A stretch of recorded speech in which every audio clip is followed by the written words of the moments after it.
we are finishing up. This is the last Sunday in the Tried and True teaching series. I decided, in order to celebrate 30 years in ministry and 25 years here at this church, to just look back and do a little retrospective of some things that I've held on to over the years, some truths that I've shared in my office and passing, just some general words of counsel. And these things are very personal to me, and I'm beginning to discover that those things that are most personal are also the most universal, that I've experienced them and you've experienced these same things as well. So to round off this teaching series, I have saved the best for last.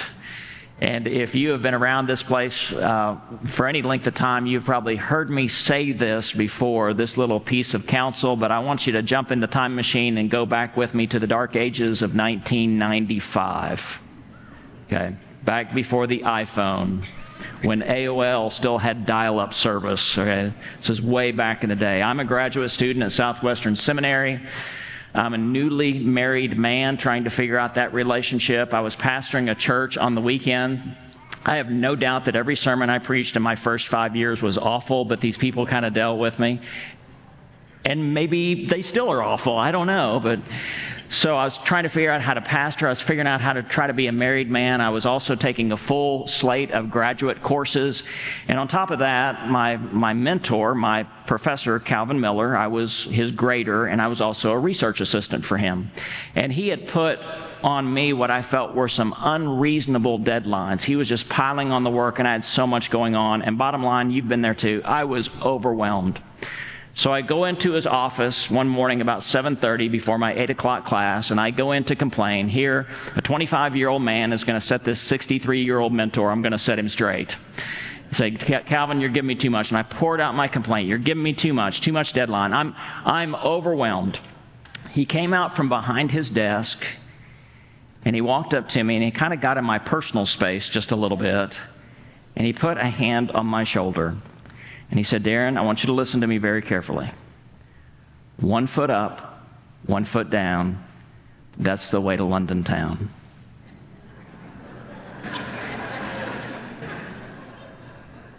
I said, I think you've lost your mind. I come to you with a problem, and you're giving me Mother Goose. And I didn't know it at the time, and that was a long time ago. But that was a sacred moment, him saying those words, 1 foot up, 1 foot down, that's the way to London town. Now, I went back to look up that entire verse of Mother Goose, and part of this still doesn't make sense, but here's the whole verse. You ready? It says, seesaw, Sakara down. What's the way to London town? 1 foot up, 1 foot down. That's the way to London town. And the plate in it, the picture of it is 2 kids. There's this long road ahead, and the 2 kids are on a seesaw. Well, if you're on a seesaw, you're moving, but you're not making any progress down the road. If you want to make the road, if you want to hit the road and go to London town, you get off the seesaw and you start moving in that direction. In other words, here's the application. Don't miss it. When you are overwhelmed, get off the seesaw. When you are overwhelmed, quit worrying about it and just get to work. Quit worrying about it and start walking. It took me 30 years to finally understand what Calvin was saying to me, but I get it now. So I want to take that one statement, 1 foot up, 1 foot down, that's the way to London town. I want to take that one statement and I want to apply it in a much broader range.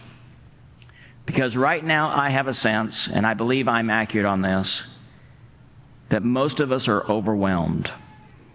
We're overwhelmed by life. We're overwhelmed by a world that just feels out of control. Well, you know what? We can worry about it, or we can get to work.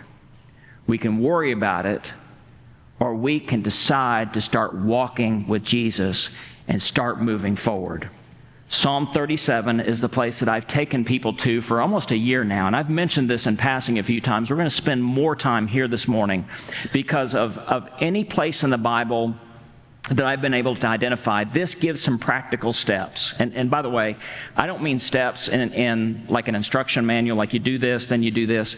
But these are steps, these are touchstones along the way here is how we don't have to be overwhelmed in a world that's out of control. Here's what it means to walk closely with God in a world that is so uncertain. Psalm 37, let's start in verse 1. Do not fret. Let me pause right there. That word fret shows up 4 times in the entire Bible. 3 of those occasions happen here in Psalm 37. So what do you think is the key point of Psalm 37? Do not fret. Do not fret because of those who are evil, or be envious of those who do wrong. So notice here that there are people who are evil, and there are those people who act evil. And then there are those people who are both. But what is the command here? Do not fret. Listen, you and I are called to live lives of untroubled trust in God. Would you hear that? You and I are called, we are commanded to live lives of untroubled trust. But there's more. Verse 2, for like the grass, those who are evil, those who do wrong, for like grass they will soon wither, like green plants they will soon die away. So look at verse 2. Notice the one word that repeats itself. Soon. I don't know about you, but God's definition of soon very rarely matches my definition of soon. God's definition of soon is usually not soon enough for me, but regardless, we are called to live in untroubled trust for an uncertain time frame. We don't know how long this feeling of overwhelmedness will last, probably for our entire lives. But no matter how long this road is, 1 foot up, 1 foot down, that's the way to London town. We are to live in untroubled trust. Then what follows in Psalm 37? And by the way, if I could give you some practical advice, if you are overwhelmed by this world that we live in, memorize the first 11 verses of Psalm 37.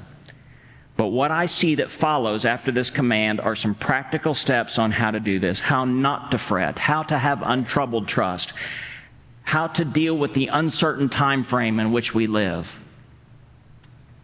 That first one is in verse 3. Trust in the Lord and do good. Dwell in the land and enjoy safe pasture. Now, quite honestly, I think I could spend an entire message just on this one because this expands out, this kind of telescopes out just a bit. But let's start with trusting in the Lord. If you are worried, if you are fretting today, it could be because you are focused on the wrong things. You are focused on all the evil that is happening in the world rather than the goodness of God that is at work in the world, even despite the evil. So how many golfers do we have in the room? Raise your hand. Okay. How many good golfers do we have in the room? There's no hands. There's 1. Okay. 2. We'll talk about pride next week, but that's another matter. Hey, if you're legitimately good, be legitimately good. Okay, so even if you're not a great golfer, you'll know this. You hit par on a hole. It recommends 3 shots. You hit it 3 shots, but if you go 1 over, what's that called? It's called a bogey. Okay. How many of you would be happy with a bogey on some holes, right? Yeah, sometimes. So you know where that comes from? Actually, that goes back to the early days of golfing, that the bogeyman or the boogeyman, this unknown, unnamed evil out there, if you didn't quite make par and you went over, well, the devil made me do it.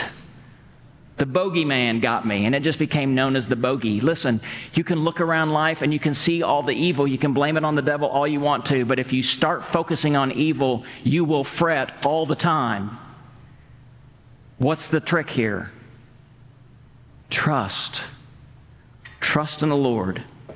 And by the way, when we see evil around us, I'm not saying we should be joyful about it, but we do have an opportunity when the world is at its darkest to be the light of the world as Jesus commanded. He has given us an opportunity.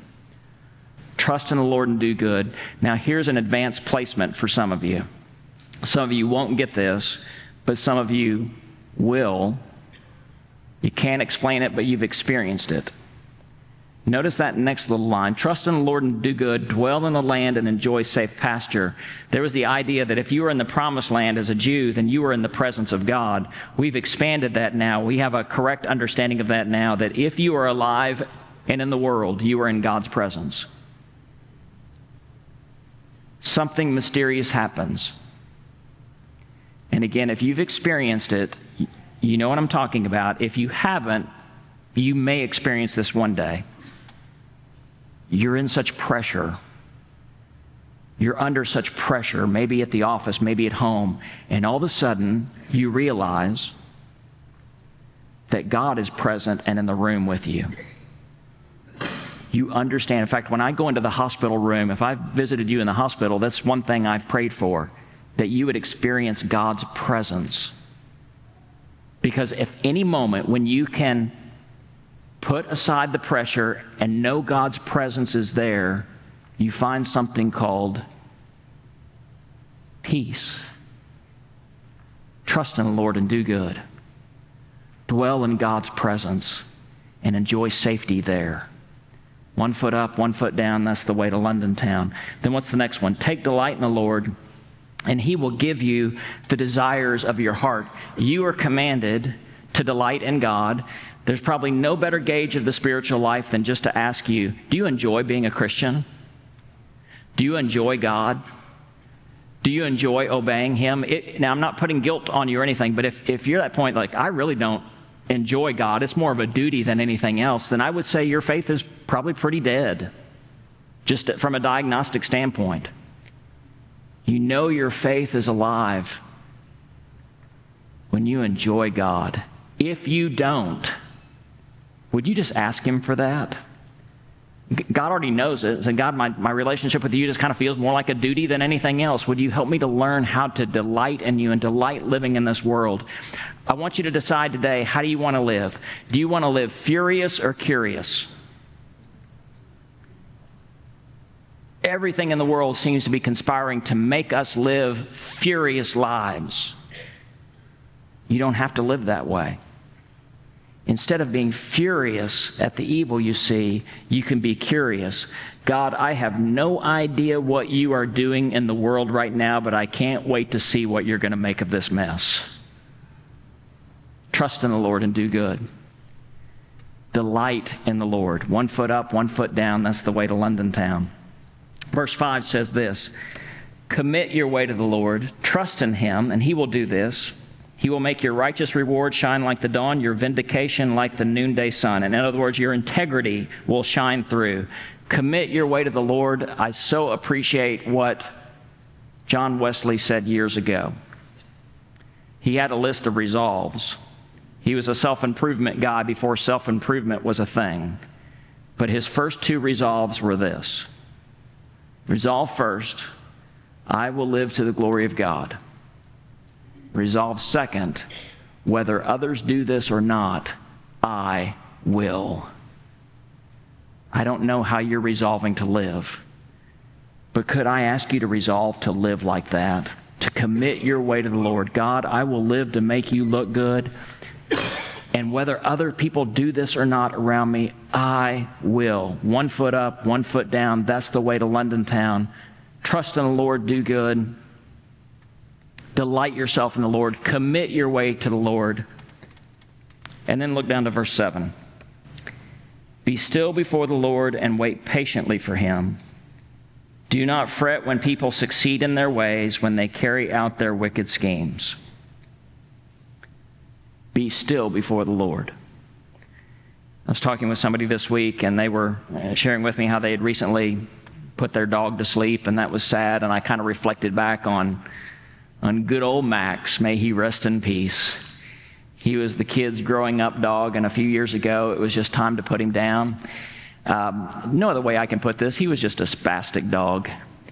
He was a schnauzer. He had more energy than what was good for him. And it was so frustrating to take Max for a walk because he was so excited and so energetic about taking a walk, he would literally choke himself out. I would be holding the leash, and he'd be pulling so hard. You want me to make the sound effect that he made? Yeah, the kids are going, yes. The adults are going, please don't. It will be an awkward moment. But that's all I'm going to do.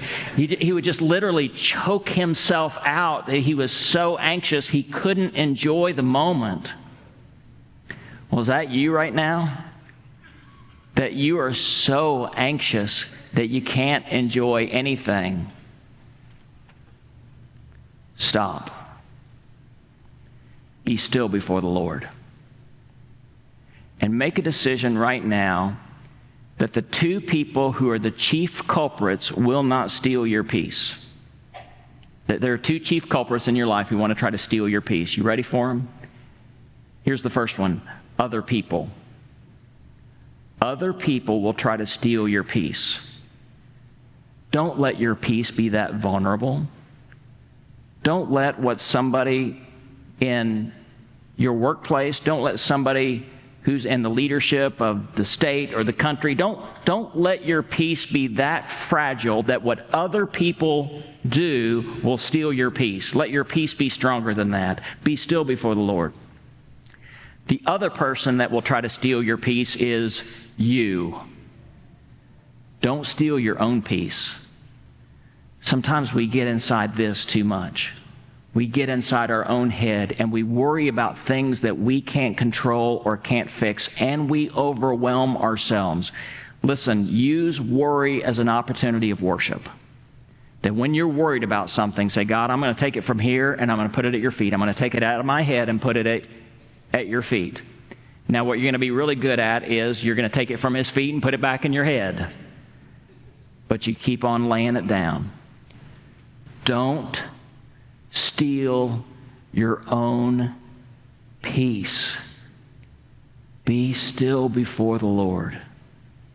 All will be well, and all will be well, and all manner of things will be well. 1 foot up, 1 foot down, that's the way to London town. Hope you're following me so far. Not to be overcome and overwhelmed by the world that we live in.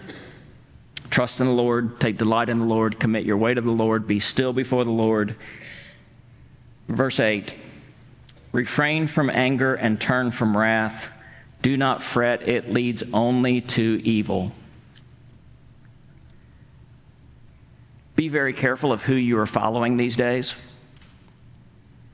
Because if you're following the wrong person, you will be angry all the time. And if you are angry all the time, I would encourage you to think about who you are truly following.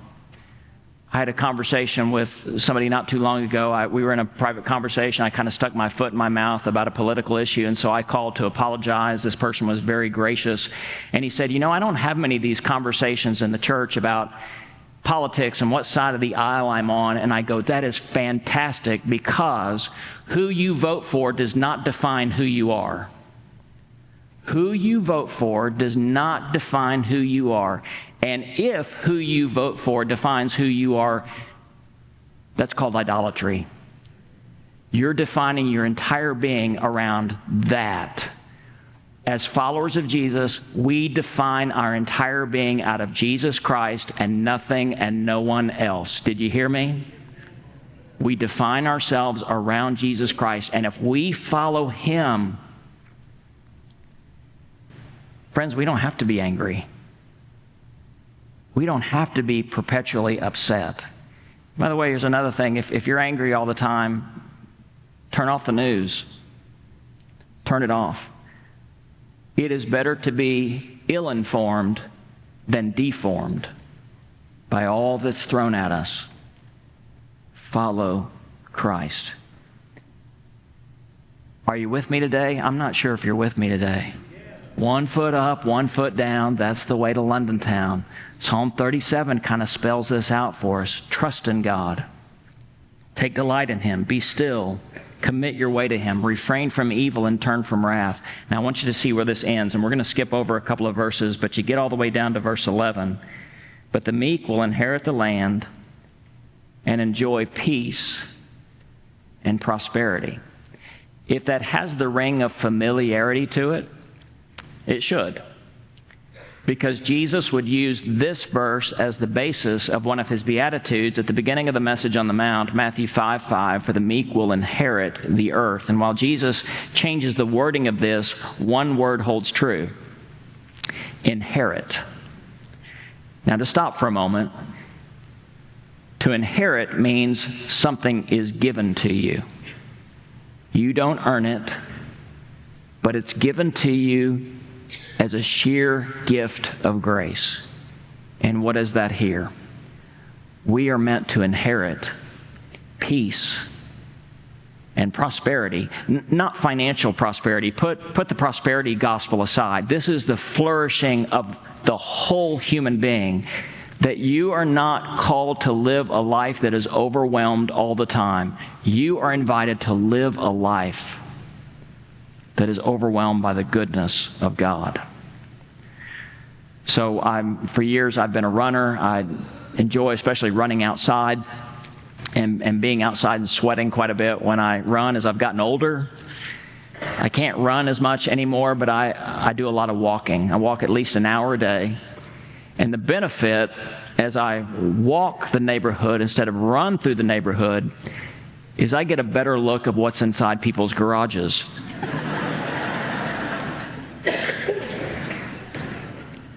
Just being honest. This, for me, has become the prevailing metaphor of the human heart. Because I want you to think about what a garage is for. What's a garage for? No, it's for everything you bought on TV or on Amazon. No, it's meant for cars. We spend way too much money on cars, and we leave them languishing in the driveway. And all this junk that nobody wants, we put it in the garage. So sometime come over to my house, but please only do it if I invite you to. I'm going to put you to shame. Because my garage, I want to do surgery in my garage. That's how clean it is. It has cars and nothing else. I will put you to shame. I should also hire myself out to start cleaning garages. Wouldn't that be great? Yeah. But that has become, sorry for all the little sidebars there, that's become my prevailing image of the human heart. You are meant to contain the presence of the eternal God. Paul says this: you are a temple of the Holy Spirit. We are to allow God to live in here. What do we do instead? We fill it up with a lot of junk, don't we? A lot of things that distract, a lot of things that divide, a lot of things that are self-destructive. You are not meant to hold that.